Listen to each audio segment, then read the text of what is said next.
How different people can focus.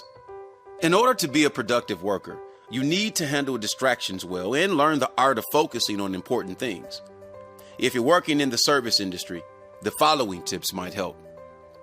When you serve your customers, do that and that alone. Be fully present when you do your job and disregard other problems, emails, or a mobile phone. Deal with one customer at a time. Try to find time to refocus in the middle of your work. Clear distractions for an hour or so. Learn to let go of some tasks on hand by automating them, delegating them, posting a FAQ section on your website, outsourcing help, or breaking down the services. Be focused in your personal life. Learn to disconnect once you're off work and find peace of mind. To avoid interruptions from your coworkers or staff as a boss, you might want to take note of these pointers. Don't make the decision all by yourself. Let others do it too. Set parameters on when to interrupt you for decision making. Schedule for unavailability. Set times when you are not to be interrupted. Appoint a second in command to help you make decisions. Set expectations as to when people can interrupt you when you're working. Focus on every problem and every interruption that comes your way. Focus on life outside of work and enjoy the peace and quiet while indulging in your creative hobbies and interests. But how do you deal with your boss if he or she is the source of your problem? Your boss might expect you to answer your calls, texts, or emails, to pull off long hours, or to work overnight.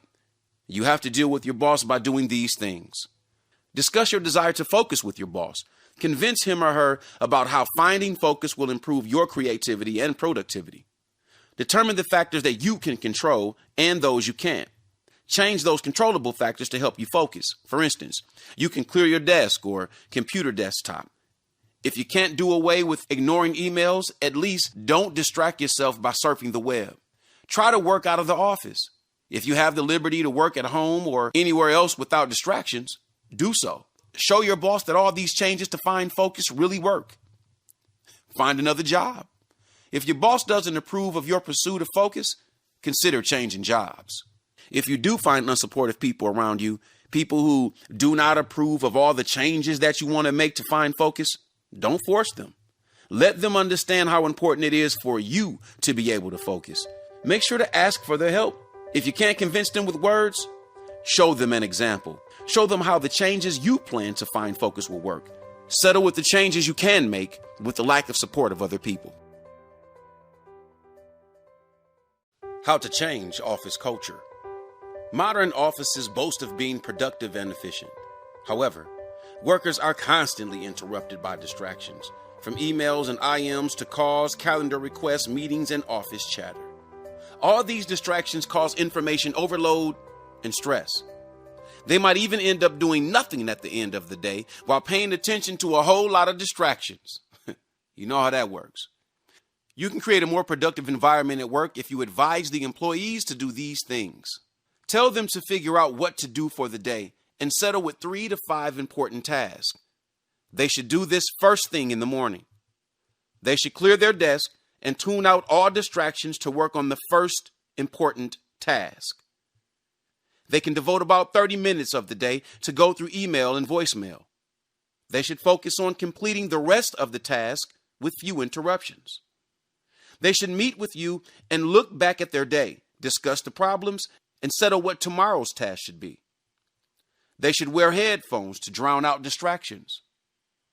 They can work at home for about 2 hours per week, but make them report to you all of the tasks that they have finished for the day. They should learn how to disconnect. Start with your effort to shut down the internet for a few hours a day. Soon enough, all these changes will accumulate to major changes that will help you and even the people around you find focus. Just make sure to show them how it should be done. The conclusion. Being focused is a great challenge in these modern times when distraction comes from all sides.